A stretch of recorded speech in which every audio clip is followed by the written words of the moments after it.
Good morning. This is T. Sindhura, lecturer in Computer Science Department from MVNJS and RVR Degree College, Malakkapuram. In this video, I am going to discuss about the syllabus, course objectives and course outcomes of the paper Software Engineering, which is for final BSc and BCA. For final BSc, you are going to have two papers in computer science, paper 5A and paper 5B. So, software engineering is paper 5B. So, first we will discuss about the course objectives of this paper. The main objective of this paper is to assist the students in understanding the theoretical concepts of this paper and applying that theoretical concepts in developing a software project. So, in this paper we are having 5 units. So, we will discuss unit wise syllabus. So, first we will discuss the unit 1. In unit 1 we are having only one chapter, that is introduction. So, these are all the topics come under unit 1. So, in first unit we are going to see about the what is meant by software engineering, characteristics of software engineering, and what is the meaning of software engineering paradigm, and what are the paradigms are used in developing a software project. We have different types of paradigms models, waterfall model, incremental model, spiral model, RAD model, prototype model. We are having lot of models. So, that all types of models are going to be discussed under unit 1, and how a project is going to be managed, that is nothing but project management, and what are the process and project metrics are there, and how a software project is going to be estimated. What are the models are used in estimating a software project, that are nothing but empirical estimation models, and how a project is going to be planned, and what are the problems or risks we are going to be faced while developing a software project, and how that risks are going to be analyzed will also discussed in this unit 1. And next question, next topic, scheduling. Scheduling is one of the important question from first unit. How a project is going to be scheduled. These are all the topics come under unit 1. From unit 1 we are going to get one short answer and one essay answer. The weightage of unit 1 is 15 marks. Next we will see unit 2.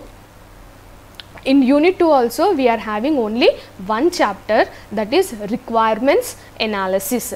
Okay. These are all the topics we are going to be discussed under this chapter. What is meant by requirements, what are the requirements, how the requirements are going to be analyzed, requirements engineering process, feasibility study, and what are the problems we are going to be faced while collecting the requirements from the user or client, and how that requirements are going to be analyzed. What are the concepts and principles we need to follow while analyzing that requirements, and what is the process of analyzing the requirements, and analysis models. So, we will in unit 2 we are going to discuss completely about the requirements, how the requirements are going to be collected from the user, how they are going to be analyzed, what are the problems we are going to be faced under while collecting the requirements, by which model we are going to analyze the requirements. So, entire second unit we are going to discuss about the requirements. From this unit also we are going to get one short answer 5 marks question and one essay answer 10 marks question. Next, unit 3. In unit 3 also we are having only one chapter, that is software design. These are all the topics we will cover under the third unit, software design. What is meant by software design, abstraction, what is meant by abstraction, modularity, and what type of architecture need to be followed in designing the software project, how we should design effectively that is effective modular design, cohesion and coupling, which is always repeated question. This is cohesion and will comes for 5 marks question, or it may become for 10 marks question. So cohesion coupling is one of the important question from this chapter. And architectural design and procedural design, data flow oriented design. So in third unit we completely discuss about how to design a software project. Okay. And in unit 4, also we are having only one unit, that is user interface design and real time systems. So these are all the topics we will discuss under the unit 4, that what is meant by user interface design, what are the human factors, how a human is going to be interact with the system or developed software. So how human computer interface design and interface standards, what are the standards we need to follow while developing the user interface design. This unit also weightage 15 marks, 1 short answer and 1 essay answer. And coming to unit 5. In unit 5 we are having 2 chapters, software quality and testing and case tools. For BSc students there are 2 chapters, and for BCS students there is only 1 chapter, that is software quality and testing, right. So these are all the topics under chapter 1, software quality and test. After developing the software we need to test the software, and we need to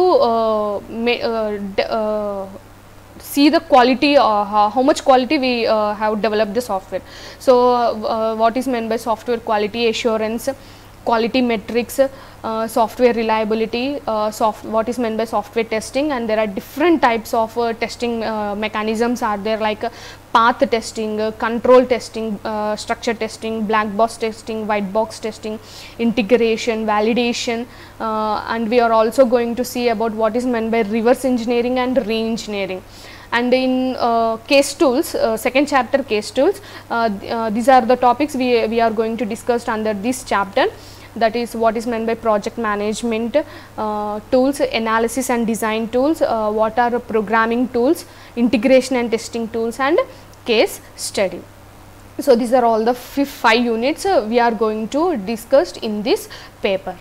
Coming to the course outcomes of this paper. So these are all the course outcomes of paper software engineering. After at the end of the syllabus, what the student is going to gain, how much knowledge student is going to gain, that is an ability to analyze a problem and identify and define the computing requirements appropriate to this solution, and also ability to design, implement and evaluate a computer based system process component or program to meet desired needs, and ability to function effectively on teams to accomplish a common goal, understanding of professional, ethical and social responsibilities, an ability to communicate effectively, an ability to use current techniques, skills and tools necessary for computing practice, an ability to apply mathematical foundations, algorithmic principles and computer science theory in the modeling and designing of computer based systems in a way that demonstrates comprehension of the trade-offs involved in design choices, and an ability to apply design and development principles in the construction of software systems of varying complexity. So these are all the course outcomes of this paper. Thank you so much.